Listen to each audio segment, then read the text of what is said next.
Hi, my name is Herb Daly, and today's real estate tip, I wanted to give you a little idea of how you can put together some fast cash without too much effort. Obviously, what I'm going to tell you, I can't give you all the pertinent details because of time constraints, but I can give you the general concept of how it all came together, okay?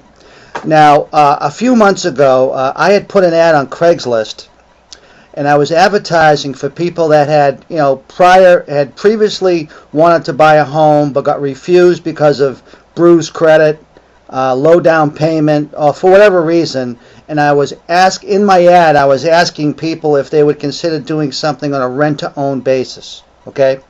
Now, I hired an independent contractor to place my ad on Craigslist for 30 days straight.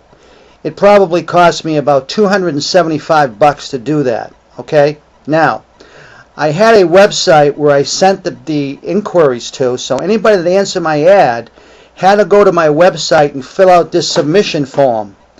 In this submission form, it told me who they were, how to contact them, the type of property they were looking for, what their price range was, the type of rent they could afford, and most importantly, how much cash they could come up with if they had to come up with some cash. Okay? All this was already on the form. So, once they filled out that form, I then sent these people an email telling them that when I found a property that fit their criteria, I would email them out the information. I would contact them, right in the near future. Okay?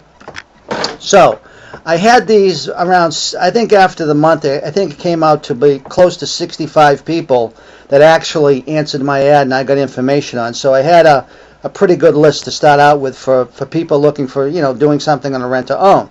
So I was talking to this seller a few weeks ago, and he was telling me how much he, tried to sell his home. He tried to sell it for 2 years. He had it with a realtor for 3 times, different realtors, and each realtor, I think, gave him one offer. So he had 3 offers in 2 years.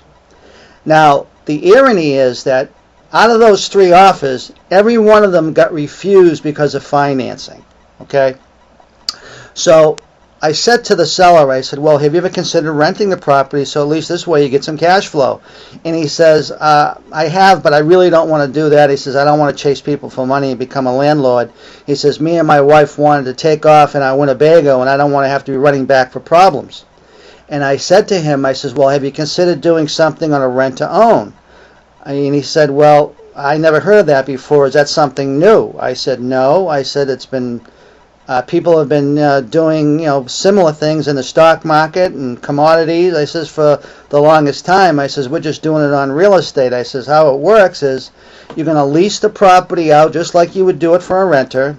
The only difference is that this particular tenant buyer is going to have the right to buy the property within a fixed time period for a fixed amount of money. In other words, they're going to have the option to buy it. So instead of having somebody in that's going to just rent the property and potentially trash it, we now have a potential buyer with an owner's mindset that's going to come in and take care of the property for you, so you don't have to become a manager. And this way here, they're more likely to take care of the property and you don't have to worry about it, and you and your wife can go on your merry way. He says, that's all well and good. He says, I would do something like that, but how do I find these people? I says, well, that's the good news. I says, I can provide a list of potential buyers for you if you and I want to do business together. Okay? And he says, well, okay. He says, but how do you get paid? I says, well, I got some more good news. You're going to basically get my marketing expertise for zero cost to you. I says, because I get paid by the buyer. I says, if you decide on a buyer or a person that I send to you that you want to put them in your property, they're going to have to come up with what we call a non-refundable option deposit. Okay, that's part of the purchase agreement. Okay, and I said that's how I get paid because they're my buyers.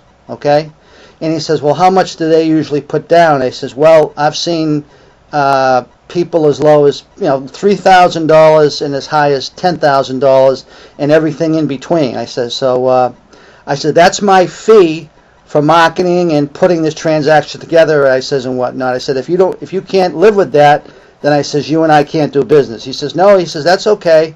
He says, but he says, what happens to that deposit? I says, well, if they exercise the option and they potentially buy your property, it comes off the purchase price.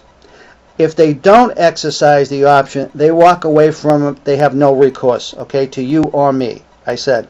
So what I normally do is when you and I decide what you'll feel comfortable with offering the property to them at a specific price, I'll add $10,000 onto that price just so this way here it doesn't come out of your end. He says, okay, that sounds good. I said, all right, so this is what I want you to do. I says, I'm going to send you over a form. I want you to fill out all the particulars on your property. I says, everything that's good about the property, any kind of selling point that you think is relevant, get it back to me, and then I'll give all this information to my potential buyers. I says, if I get any feedback from them, I will let you know so you can show the property. So he says, okay.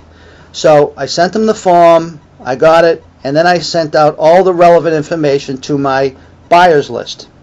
I got 4 or 5 people back to contact me, and I called these people back and just reiterated, everything they put on the form was correct. And I said, okay, I says, if you're interested, I says, we'll make an appointment. You can go over and talk to the seller. I says, I'm just kind of helping them out doing the transaction. And I says, then we'll get together to do all the formal paperwork. So out of the 5 people that I sent over, 2 people actually filled out an application that they wanted the property. I told these people that we would do a credit check on them. Now, we weren't going to be looking at them like a bank would. We just wanted to make sure that they were good quality people, no prior evictions, no foreclosures. In other words, we didn't want any deadbeats. We just wanted to make sure that the seller wasn't going to get hurt, that he was going to get paid his rent on time. So the seller called me back and he says, look, I think this couple that came over, he's a doctor, she's an accountant, they look good, they got no kids, no pets, they don't smoke. He says they seem to like the property. He says, I think this is a go with these people. So I called the people up and I said, if you want the property, the sellers agreed, it's yours. I says, we can do the transaction within the next week. Okay, so what just happened here? Okay, what happened? What I did was I took a seller that was beside himself because he couldn't sell the property. I took a buyer or a potential buyer that couldn't buy the property for whatever reason. He didn't have enough down or he didn't have enough credit, whatever. And I made it a win-win-win situation for everybody included, okay, even myself. Okay, now, what did I have into the transaction? I spent about $250 a few months ago just to get a list of people looking to buy a home with bruised credit, okay? And I made $4,800 in the transaction. Now, my point is, what did I have to do for credit? Nothing. It wasn't my credit because I wasn't buying the home. What did I have to come down with? Well, the only thing that I paid was the $275 for the guy to post my ads on Craigslist. That's all I did. So I think I'd spend $275 every month to get $4,800 to do one transaction. I mean, that's pretty much a no-brainer. Okay. So I mean, I get paid for my creativity and expertise of putting the transaction together. So basically, I get paid being a matchmaker, taking a problem that the seller had, a problem that the buyer had, put them together, made my money, and everybody was happy. Okay. Now again, that's the general concept of how it all happened. I mean, there was a few other particulars as far as how the paperwork works, how it's put together so everything's legal, and depending upon what state you live on.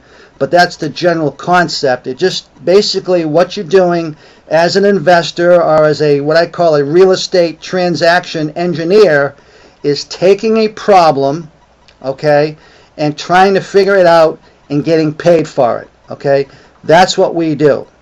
I hope that tip helps. Go out and make an offer and make some money.